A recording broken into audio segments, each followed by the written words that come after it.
Cinquième forum international de la cybersécurité. Je suis accompagnée de Patrick Lallemont, enseignant-chercheur, directeur du master SSI Sécurité des systèmes d'information, directeur du projet européen TwoCenter, organisateur du workshop interdisciplinaire sur la sécurité globale. Mais je suis aussi accompagnée du lieutenant-colonel Éric Fraissinet, coordinateur du plateau d'investigation cybercriminalité et analyse numérique, PICIAN, comment on dit ? PICIAN, tout simplement, chef de la division de lutte contre la cybercriminalité. Et je suis également accompagnée de Germain Malnouri, manager de projet partenariaux, manager du projet européen TwoCenter, et bien voilà, de l'université, de Troyes. Université de technologie de Troyes. Je vais y arriver. Bien, ce qui nous réunit à présent, c'est la présentation du Centre de référence français dans la lutte contre la cybercriminalité. Donc on en a un petit peu parlé ce matin, un tout petit peu. Pourriez-vous nous parler justement de la genèse de ce projet, de ce Centre français, lieutenant-colonel ? Oui, tout à fait.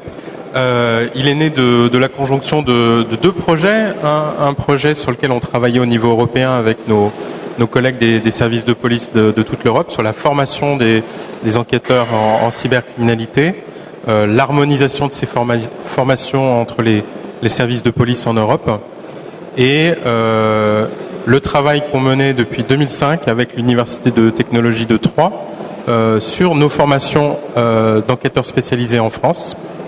Et il est apparu de plus en plus important de développer dans chacun des pays des pôles d'expertise pour développer les contenus de formation, éviter de répéter ce qu'on fait d'un pays à un autre, c'est-à-dire de pouvoir les partager avec nos collègues dans les autres pays, et donc de mettre en commun ces travaux, et aussi sous l'angle de la recherche et du développement, avec les partenaires académiques et avec les partenaires industriels.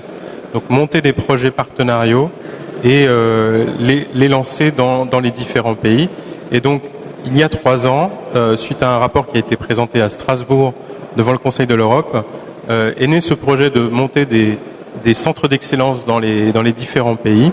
Et donc naturellement, pour la France, on a présenté le partenariat qui préexistait avec l'Université de Troyes et la Gendarmerie nationale pour constituer l'embryon de ce projet. Et donc c'est ce qui nous a amené cette année pratiquement à la conclusion de ce centre. D'accord. Donc ça veut dire en fait que ce projet est de l'ordre du concret à présent, ou le sera très bientôt ? Alors en fait, le projet en tant que tel se termine officiellement fin mai. Et dans les livrables, il y a la constitution d'un centre français de référence qui doit donc trouver sa structure pour pouvoir pérenniser les différentes activités qui ont été initiées au moment du projet. Donc on a choisi en 2012 un statut d'association. Les statuts sont écrits depuis plusieurs mois, validés par les différents partenaires. Bon, il reste à régler quelques problèmes de règlement et de mode de fonctionnement. Je dirais qu'il y a aussi à régler les problèmes de parcours administratif des différentes entités impliquées. Bon, mais ça devrait converger, je dirais, on espère, mi-2013. Très bien. Et de combien de partenaires en fait est-il composé aujourd'hui ? Alors aujourd'hui, dans le projet lui-même, il y a 7 partenaires qui deviendront donc membres fondateurs, qui sont donc la Gendarmerie nationale, l'Université de technologie de Troyes, l'Université de Montpellier 1, la Police nationale, Microsoft France, Thales et Orange. Très joli. Alors, on souhaite donc élargir dans le futur centre, on souhaite l'élargir à de nouveaux membres institutionnels. Alors on peut parler par exemple des douanes qui sont intéressées, ou bien de l'école de la magistrature, à d'autres universités et d'autres écoles, et à travers les universités et les écoles, donc des laboratoires de recherche et donc des chercheurs. Des chercheurs, oui. À d'autres partenaires industriels. Alors là, je dirais, le vivier est extrêmement vaste, puisque de par la thématique, je dirais que tout le monde est concerné. De plus en plus, en tout cas. Et vous, que pourriez-vous nous dire en fait sur les nouveaux partenariats? Vous allez les accompagner, Monsieur Malnouri? À propos des nouveaux partenariats internationaux, Par exemple?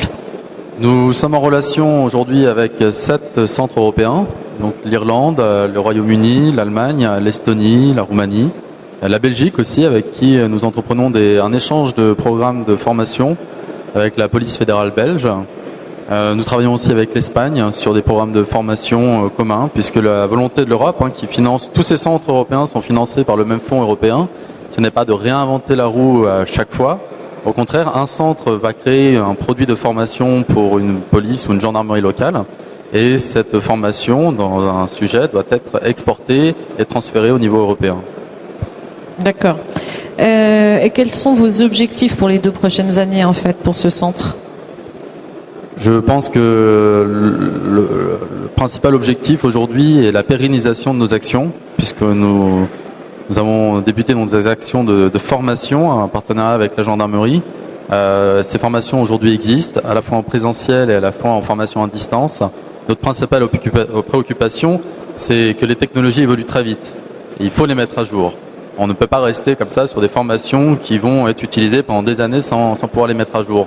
Qui dit mise à jour dit besoin de financement. Donc bien sûr, c'est encore relié à donc des ressources humaines et aussi du financement. C'est aussi donc des partenariats avec des entreprises autour de sujets de recherche. Et on a aussi un volet sur la dissémination, l'information vers l'extérieur, vers les entreprises, les PME et vers la société civile en général. Bien, lieutenant-colonel, vous me confiez tout à l'heure, juste avant cette interview, en fait, du rapport en fait entre les enjeux de ce centre et des centres en fait à l'étranger sur lesquels il ne faudrait pas, entre guillemets, dupliquer les mêmes peut-être les mêmes process ou mêmes normes ou mêmes travaux plutôt. Vous pourriez nous en parler un petit peu?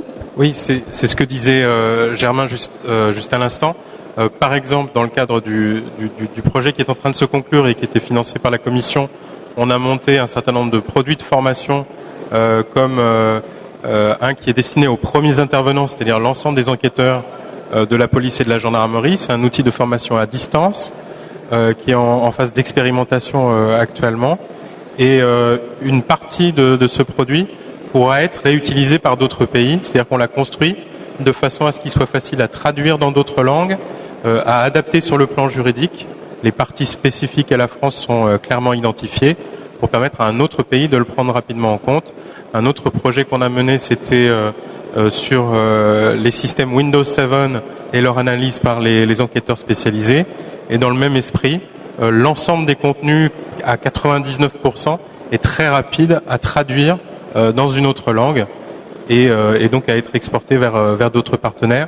Et on va faire la même chose avec les projets d'autres pays qui nous intéressent, sur lesquels on va peut-être s'impliquer un petit peu, peut-être apporter simplement nos besoins et recevoir, on l'espère en retour, ces produits de formation et échanger avec nos collègues dans les deux sens. Est-ce que vous avez un exemple à nous proposer d'un pays en fait qui a travaillé sur un sujet et qui serait capable dès aujourd'hui en fait de le dispenser auprès de, je sais pas, des étudiants, on va dire? Exactement, comme vient de l'expliquer Eric, nous avons travaillé pendant à peu près 2 ans sur un produit qui s'appelle Premier Intervenant, qui est une formation en ligne liée à destination des personnes qui accueillent le public en général dans les gendarmeries et dans les commissariats de police. Et depuis à peu près 6 mois, nous avons commencé un transfert de ce produit vers la Belgique, ce qui demande bien sûr une adaptation aux lois locales et aux spécificités locales. Par exemple en Belgique, ils utilisent 2 langues, et ce qui demande comme un redéveloppement du produit. Voilà, donc ça c'est un transfert qui est en cours et qui montrera à la Commission qu'un produit développé à la base pour un pays peut être facilement transférable à un autre pays et ainsi de suite. Donc ça c'est le premier. C'est exactement, c'est notre cas d'école. Et en complément, au cours des années passées, on a intégré un certain nombre de modules de formation qui avaient été développés dans le cadre de précédents projets européens. Je pense à des formations sur l'investigation sur les systèmes vivants, c'est les ordinateurs et autres systèmes qui sont en cours de fonctionnement.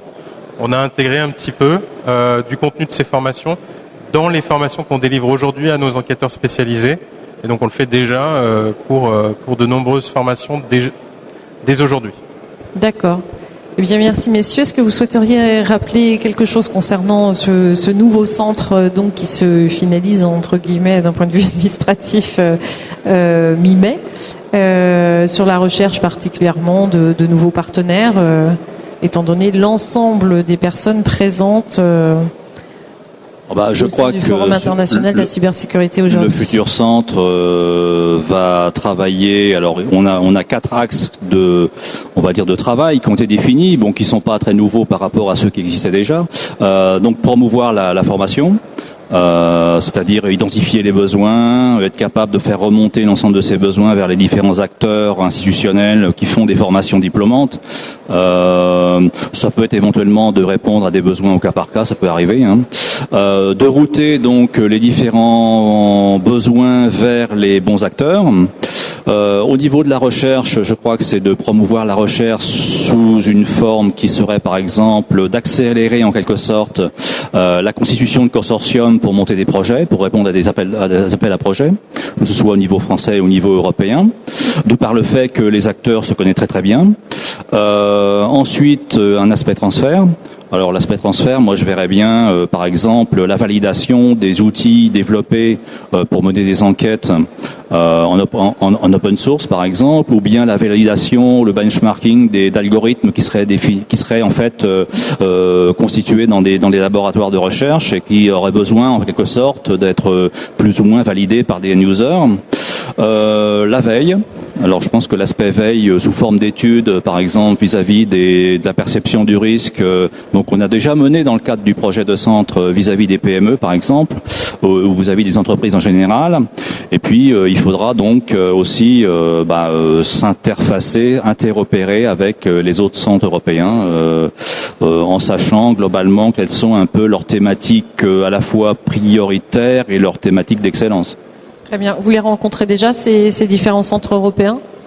Oui, quand ils nous invitent et quand nous les invitons aussi. Donc on a rencontré, je crois, nos amis belges. Nous avons rencontré le centre estonien plusieurs fois. Un peu le centre espagnol qui démarre. Alors les Irlandais bien sûr. Et puis je crois qu'on a dû rencontrer les Tchèques. Je crois que les Tchèques ont aussi un projet et les Grecs. Ah. Oui. Les Grecs ont un projet effectivement de centre en cybercriminalité. Très bien. Et les populations en tout cas dans les nouvelles technologies, les pays tels que l'Angleterre, l'Allemagne, où se situent-ils en fait par rapport à ce type de projet ? À ma connaissance, les Anglais ont un projet. Alors, je ne sais pas où il en est exactement aujourd'hui, mais on a rencontré les acteurs anglais l'an passé. Oui, pour préciser, le Royaume-Uni a déposé un projet qui a été labellisé par la Commission européenne. Les Allemands, eux, ont fait différemment puisqu'ils sont financés directement par leur propre gouvernement, mais toujours sur le même fonctionnement, partenaires académiques, industriels et forces de l'ordre. Juste pour ajouter une petite précision par rapport à ce que vient de dire Patrick, aujourd'hui, les différents centres européens, parce nous sommes maintenant une dizaine, officiellement labellisés par la Commission européenne, se plaignaient régulièrement auprès de la Commission qu'il manquait un rôle de coordinateur au niveau européen.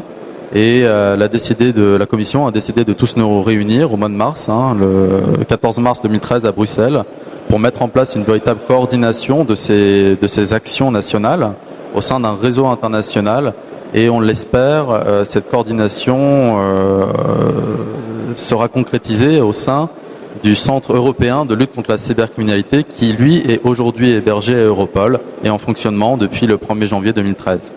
Très bien. Eh bien, merci beaucoup, messieurs, pour cette vision que vous nous avez offerte concernant ce nouveau centre de référence français dans la lutte dans la cybercriminalité. Merci. Merci.